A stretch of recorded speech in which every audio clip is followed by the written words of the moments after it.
Money does not arrive first. Awareness arrives first. This is something very few people understand. People think money is outside them, somewhere in the market, in banks, in other people's pockets. But money is first born inside you as consciousness. Before it becomes currency, it becomes an attitude. Before it becomes income, it becomes insight. Look at your life closely. Notice how you earn, how you spend, how you worry, how you hope. Most of it happens in sleep. You are walking, talking, working, yet deeply unconscious. And whatever is done unconsciously cannot create abundance. It can only create repetition. When a man is asleep, he repeats the same patterns again and again. He earns, he spends, he complains, and he waits for a miracle. But life does not reward waiting, it responds to seeing. The moment you begin to observe your relationship with money without judgment, without guilt, a subtle transformation begins. Awareness is light, and money, like everything else, moves toward light. A person who knows where his money comes from, where it goes, and why it goes there, has already taken the first step toward freedom. Observe how people spend when they are sad, lonely, or bored. Shopping becomes therapy, not necessity. Credit cards replace consciousness. Later comes anxiety, then blame. This is not a financial problem, it is an awareness problem. Research shows that people who simply pause before spending, just 10 seconds of conscious breathing, reduce impulsive purchases dramatically. Nothing mystical, yet deeply spiritual. Awareness interrupts the old habit. In that pause, you are no longer a slave. You are present. Awareness also reveals your fears. Many people are afraid to look at their bank balance, afraid to plan, afraid to calculate. This fear is childish but common, as if by not looking reality will change. But avoidance is darkness. The moment you look clearly, fear begins to dissolve. You may not have much, but now you have clarity. And clarity is more valuable than cash, because clarity creates direction. A conscious person does not rush. He does not chase money blindly, nor does he reject it pretending to be spiritual. He understands that money is energy, and energy needs intelligence to flow. He asks simple questions. Why am I doing this work? Does it nourish me? Does it serve others? Am I growing or just surviving? These questions are dangerous to poverty, dangerous to mediocrity. That is why people avoid them. Awareness also brings responsibility. When you are unconscious, you blame the economy, the government, the boss, fate. When you are aware, blame disappears. You see your choices clearly. You see where you said yes when you wanted to say no. You see where comfort was chosen over growth. And in seeing, change becomes possible. There is a quiet joy that comes with financial awareness. Even with little money, there is dignity. Even with uncertainty, there is calm, because now you are no longer fighting shadows. You are dealing with facts. A conscious person may still struggle, but his struggle has direction. He is not lost. And money respects direction. Awareness does not promise instant riches. It promises something deeper, alignment. When your inner world becomes orderly, the outer world slowly follows, like a shadow following the body. You don't chase the shadow, you walk straight. In the same way, when your actions become conscious, money begins to find you naturally, effortlessly, sometimes unexpectedly. So remember, abundance is not created by more effort alone. It is created by more awareness. Wake up in your earning. Wake up in your spending, wake up in your desiring, and the moment you wake up you will feel it. A subtle shift, as if life has started cooperating with you instead of resisting you. That cooperation is the beginning of true wealth. Money never stays where self-respect is missing. This may sound harsh, but life is very honest. It does not punish you, it simply reflects you. Money behaves like a mirror. It shows you how deeply you value yourself, not how loudly you demand success. You may say, I deserve more, but money listens not to your words, it listens to your inner agreement. If inside you feel small, doubtful, apologetic for your existence, money will agree with that feeling. Look at how people negotiate their worth. One person works endlessly but is afraid to ask for fair pay. Another has talent, intelligence, creativity, yet constantly underprices himself. He calls it humility, but it is fear wearing a spiritual mask. Humility is beautiful, self-rejection is not. When you don't respect your own time, your own energy, your own life force, why should existence respect it? Money simply follows the signal you send. This conditioning starts early. As children, many were taught that wanting more is greedy, that rich people are somehow wrong, that comfort is suspicious. Slowly, silently, guilt enters the bloodstream. Later, when money comes close, the hand trembles. The mind says, "This is too much for me." And unconsciously, money is pushed away. Sometimes through bad investments, sometimes through unnecessary generosity, sometimes through chaos. Not because money is bad, but because self-worth was never healed. Observe successful people who lose everything and build it again and again. This is not luck. This is inner worth. They know deeply, I can create value. Money comes and goes, but their inner dignity remains. That dignity attracts opportunities. Studies in behavioral economics show that people with higher self-confidence earn more over time, even with equal skills. The difference is not intelligence, it is belief in one's own value. Self-worth is not arrogance. Arrogance is loud because it is hollow. Self-worth is silent, grounded, calm. It does not beg, it does not chase, it allows. When you know your worth, you do not cling to money, and you do not fear losing it. You understand that money is a response to who you are becoming, not a reward you must steal from life. Look at your daily choices. Do you say yes when you mean no? Do you tolerate work that drains your soul just to feel safe? Safety purchased at the cost of self-respect becomes very expensive. It costs you joy. It costs you growth. And slowly it costs you money too, because resentment poisons creativity. A person who feels trapped cannot prosper even if he is busy all day. Healing self-worth begins with honesty. Admit where you have undervalued yourself. Admit where you stayed silent. Admit where fear made decisions for you.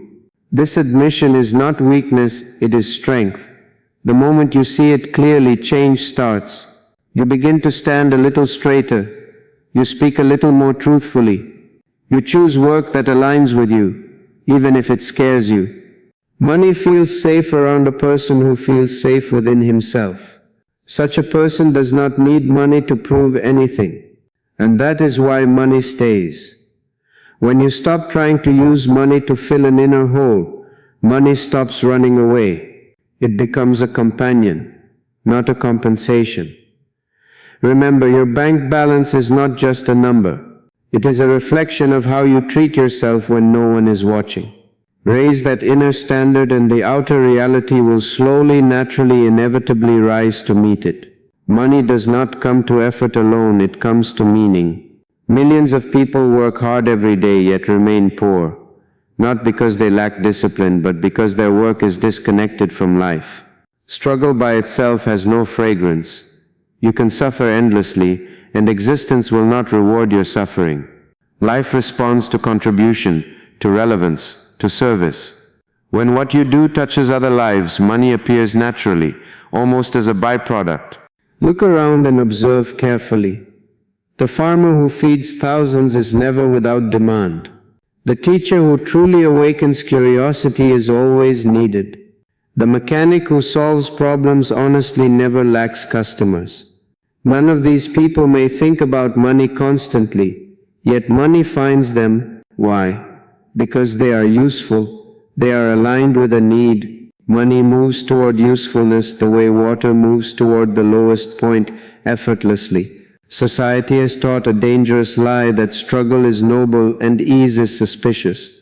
Because of this, people glorify exhaustion. They say, "I am working so hard," as if hardship itself were a qualification.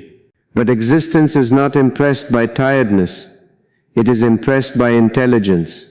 Intelligence finds simpler ways, clearer ways, more effective ways. And money loves intelligence. When your work is meaningful, you don't need to push life. Life pulls you forward. Think of the person who builds something that saves time, reduces pain, or brings clarity. Even a small improvement, repeated across many lives, creates abundance. Data shows that businesses focused on solving a clear customer problem grow faster and last longer than those obsessed only with profit. Profit follows purpose. Purpose does not follow profit. Many people feel stuck because they ask the wrong question. They ask, how can I make more money? This question creates anxiety. A better question is, how can I serve better?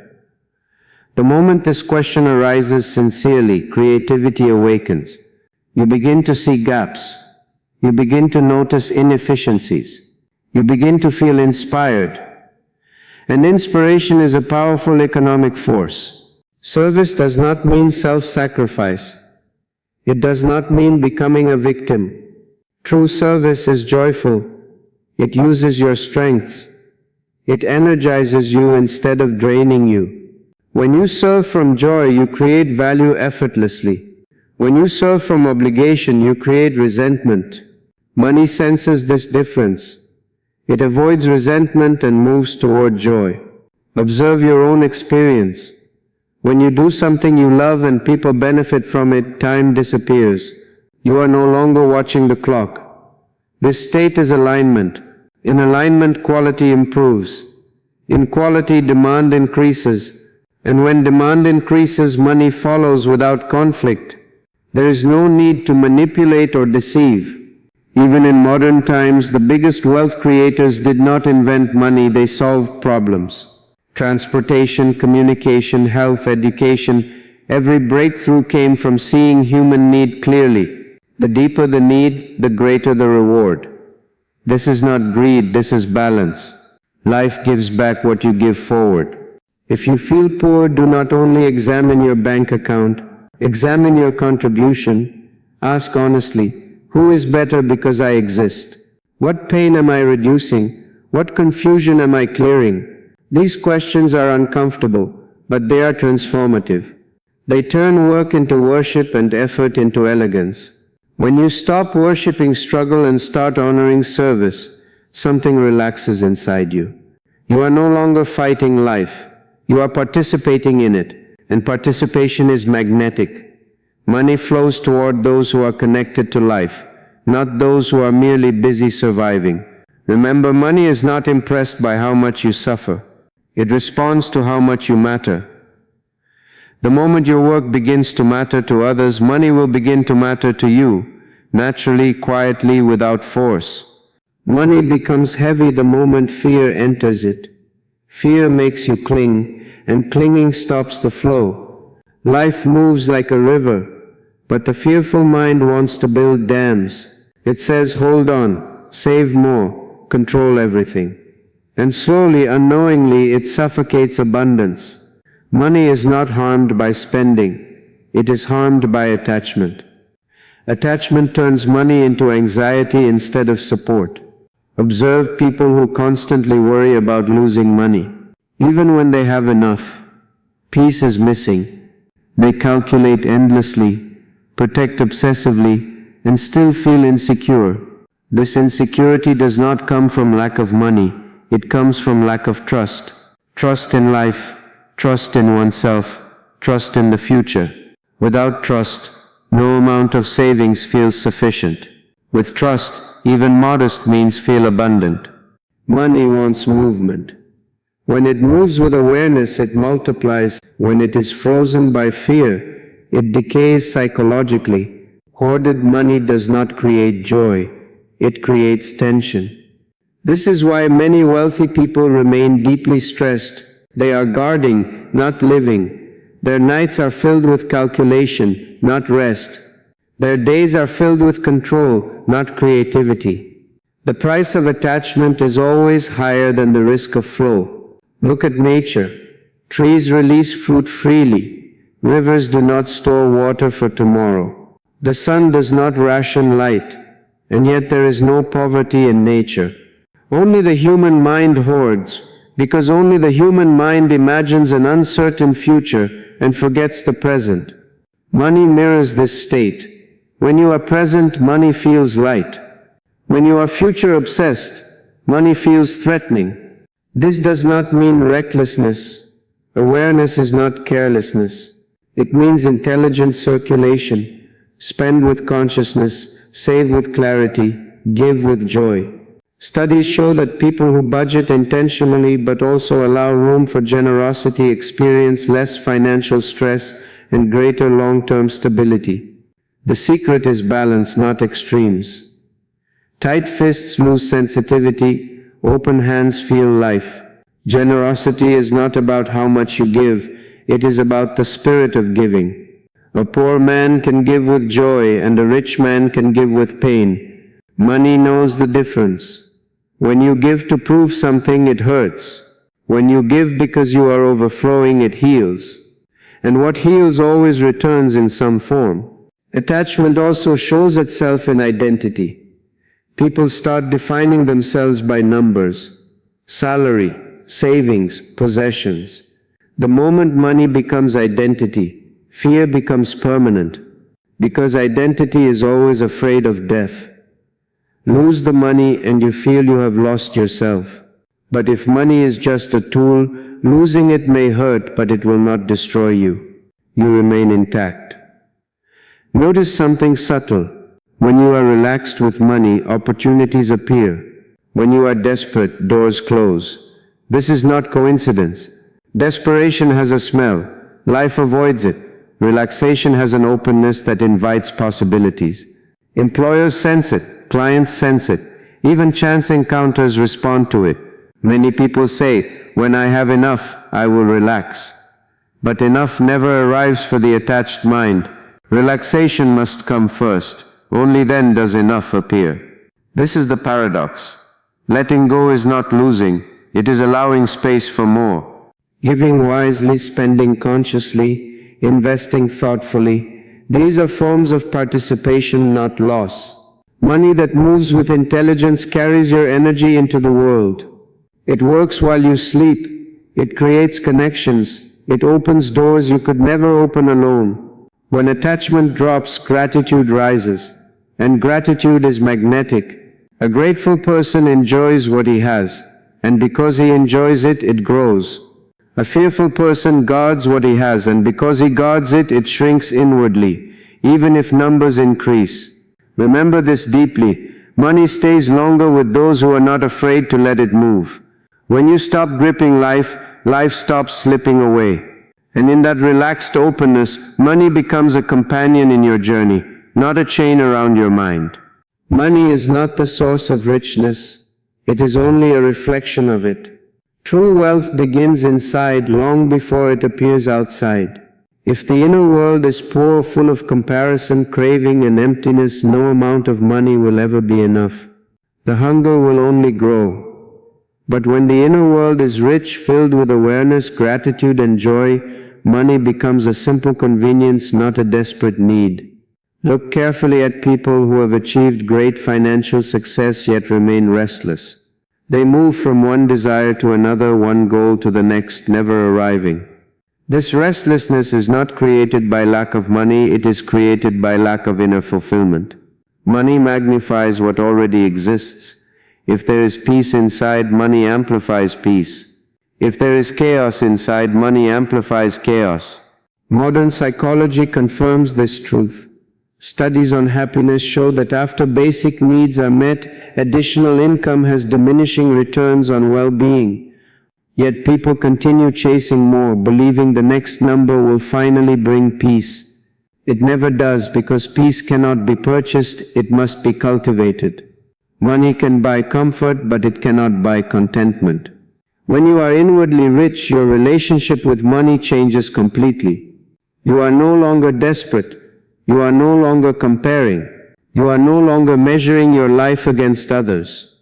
You use money intelligently, creatively, joyfully. You enjoy it without guilt, and you lose it without collapse.